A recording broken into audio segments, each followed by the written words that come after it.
everyone, and welcome to our YouTube channel, Moneyline with Nancy at TV. In case you're not a subscriber yet, please do subscribe.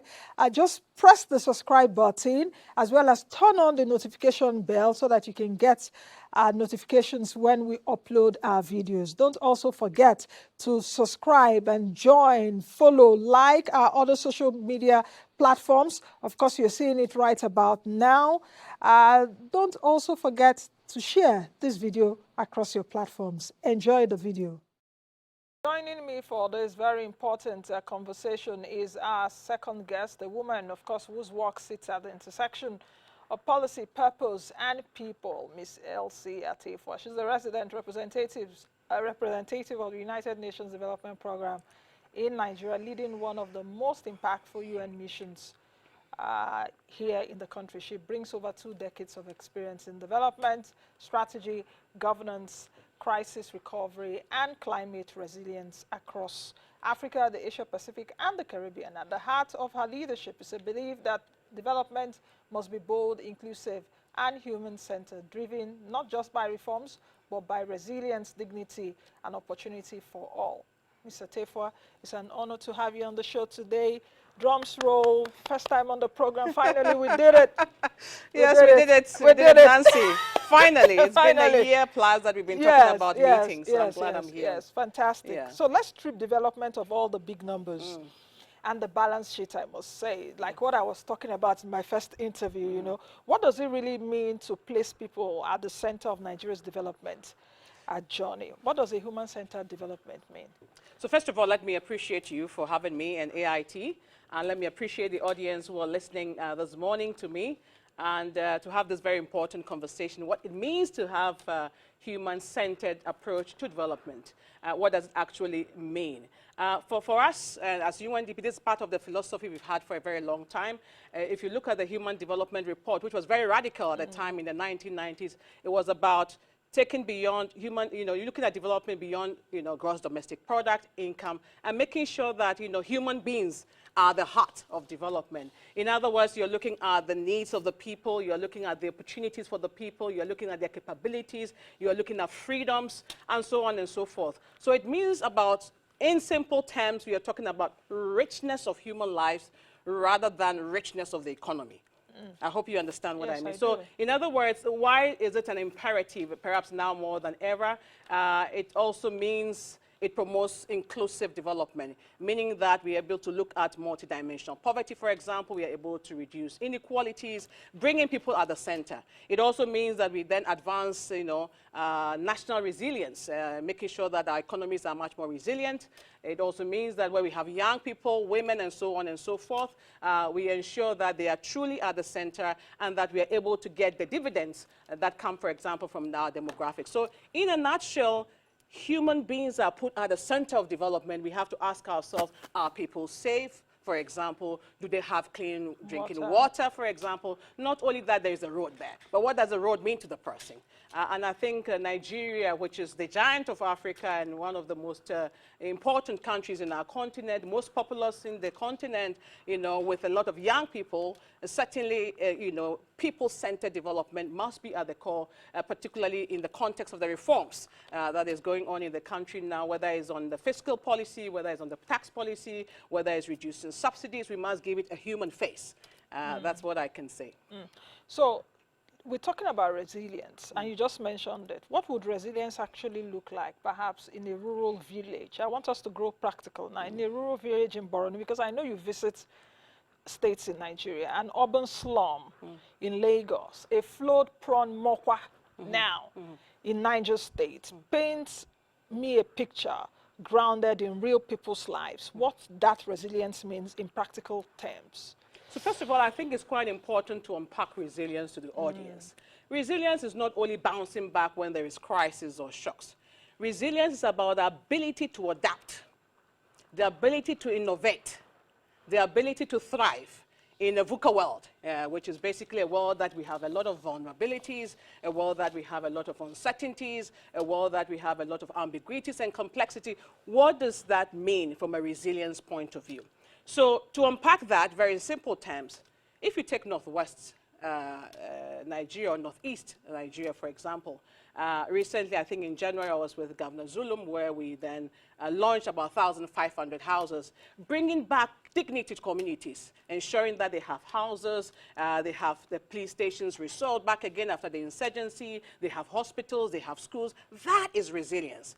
Now, talking about, you gave the example of Mokwa, in Niger State. Now, we are reacting to something that has happened, isn't it, in Mokwa. In other words, there's been flooding, and we try to go with reliefs and so on and so forth. But we have to ask our question, why did we get Mokwa? What is the underlying factor? And therefore, from a resilience point of view, we need to be able to say, understand the vulnerabilities of our region where we have a lot of climate risk, and therefore, what do we do with that? So again, and from a climate point of view, for example, climate change poses one of the most compelling development challenges of all times. Which means that if we don't pay attention to it, it's going to erode our gains. And so from a climate resilience point of view, we need to work with our communities, whether here in Niger State, whether in Plateau State, whether in Benue and other places, to ensure that, first of all, our communities have access to irrigation, so that when the rains don't come, at least they can, they can grow their crops, and so on and so forth. They have drought-resistant crops, so that when there's drought, there's something that they can stand on. So in many ways, we have to unpack resilience from a number of fronts. So what resilience will mean for Northwest is different from the urban dweller. For you, transportation is an important thing. Having access to your phone, digital instrument is very important. That is part of the resilience. So you would have to then look at resilience from an economic point of view. What does it mean for an economy like this, where we have to invest in small and medium-scale enterprises? So that is economic resilience. We have to look at institutional resilience, for example. Do institutions have the capacity to deliver, to the people, the last mile? What does it take for a country that is pursuing, for example, decentralization, ensuring that we can empower local governments with fiscal instruments? What does it mean? So I think for every community and every space, resilience would mean different things, but we have to look at it from the economic point of view, the social point of view, the institutional point of view, the climate point of view. And so for us, for example, in UNDP, where we are supporting the Africa Continental Free Trade Area and empowering women, for example, to be able to have access, it means that resilience means that, okay, they can get much more money to be able to support their businesses, their children, and so on and so forth. So then we are empowering them from an economic point of view, and we are ensuring that, at least they can be resilient, not only now, but also for the future. So I think in simple terms, one has to look at resilience, not only that we bounce back when there's a crisis, but it's also about how we are able to look into the future of development, be able to anticipate, be able to adapt, be able to innovate, to be able to thrive, and so on. So that, for me, it's, in simple terms, no big English, what resilience then would mean for people. Well, how is the UNDP ensuring that we are able to achieve this, especially in line with the SDG goals? Because 2030 is just by the corner, and we're talking about reforms, resilience. We're seeing different crises every day, crisis taking shape one way or the other. If it's not flood, it's something else, How is the UNDP helping to ensure that these reforms actually deliver the outcomes? So first of all, let me appreciate the government of Nigeria for the reforms. I think it's laying a very good foundation, and we all have to build upon that. And for us in UNDP, and by extension, the United Nations family, ours is to really be behind the people of Nigeria and to support the people of Nigeria.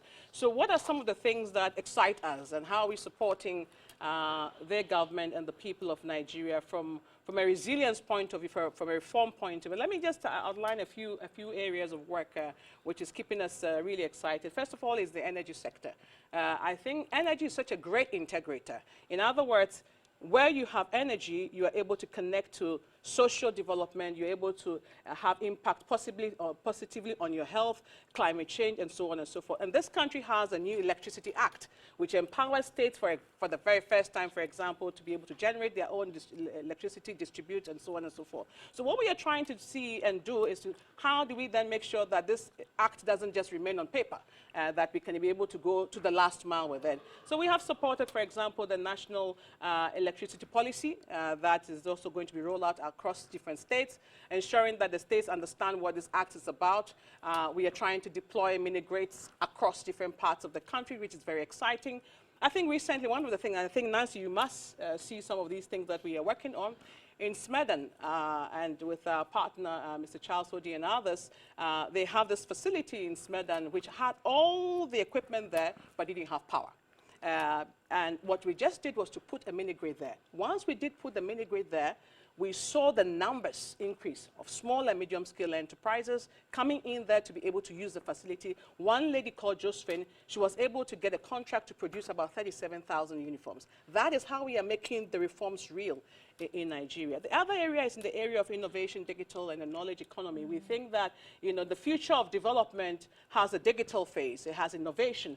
And here again is where we are doing some very exciting work, and I think you should see some of the things that we are doing. For example, we are working on what we are calling university ports.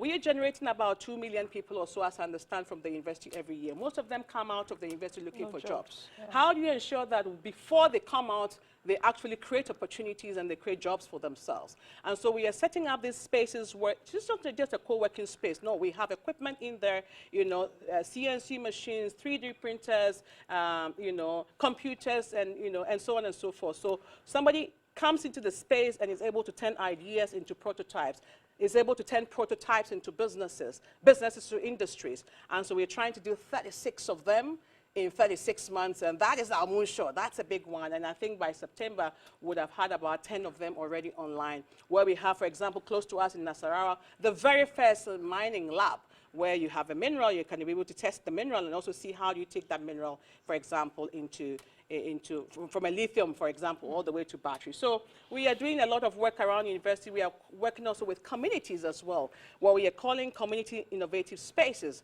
What is that in your village? Where do you come from, Nancy? I'm from Miselazagba, Nurture North. Nurture North, local in government. Delta State. And I'm sure that you have very young, smart men and women, young men and women who are innovating. Where are those spaces they go to? So we are trying to create with the governors in different spaces. Some of these places are typical innovators, and we're working with MasterCard in some of these. Very exciting work as well. But the third thing that we are doing, which I think is also part of the national development agenda of Nigeria, which excites us, is in the area of trade, in the area of investment and financing. And like I said, the Continental Free Trade Area, the AFCFTA, which is the largest in the world, 1.4 billion people, how do we make sure that we help Nigeria take full advantage of the AFCFTA? And I think most recently, I don't know whether you saw it, we did negotiate with Uganda Airlines. Yes, the Minister of Trade was on my show. Exactly, yes, exactly. There's something that 2 days later after that. Exactly. Event. So, and this is something that allows MSMEs, small and medium-scale enterprises, to be able to export. We also supported the first shipment under the Guided Trade Initiative here. We are creating investment opportunities in different states. But I think on the financing side, there are two things that we are doing which is very exciting for us, ensuring that we can also address issues around illicit financial flows, and also digitalizing tax systems. And that is now bringing in much, much more revenue. And that revenue then goes back again to the people. So I think in a nutshell, we are just accompanying as the largest development agency in the United Nations family, UNDP, and by extension, the UN family, accompanying some of these major reforms, whether it's on energy, whether it's on digital, whether it's on trade, but also on the broader governance, peace, and security, because they always say that you can't do development without peace and security. And so some of the work that we are doing in fragile areas, whether it's in Northwest or Northeast or even North Central now, these are things that I think it's exciting us in terms of accompanying their government. And I don't know how much time I have, but I can go on. Yeah, I know. And just a few seconds because we have to close now. Finally, what do you actually see if we fast forward to 2030? Assuming are we even going to get a right people-centered reform resilience in the country? If not, what should we do now? Just one thing in a few seconds, if you can. Yeah, but I think it's a collective responsibility for all of us. We must try. I think we must have, as I always say, the fire in the belly, and we have to do development unusual. So there's a couple of things, and again, it's not a straitjacket thing.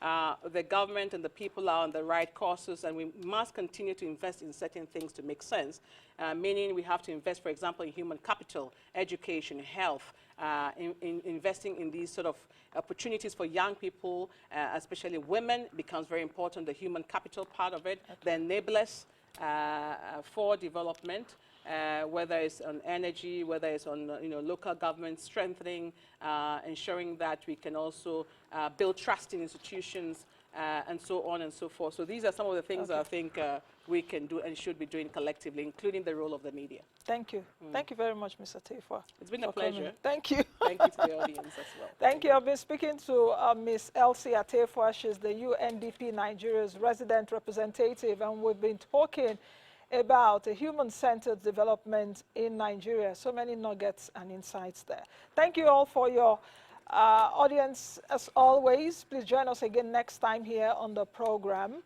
I'll be here tomorrow, same time, on this channel. As always, be the best you can be, and be the change that you want to see. I am Nancy Nnaji. Bye for now. Thank you for making it up to this minute, watching the video. Thank you all. Don't forget to subscribe to our YouTube channel, Moneyline with Nancy TV. Like, follow all our other social media platforms where we keep you up to speed with fantastic interviews, as well as markets, personal finance, business, and economy information. This is the best place to be. I'll see you all again in the next video.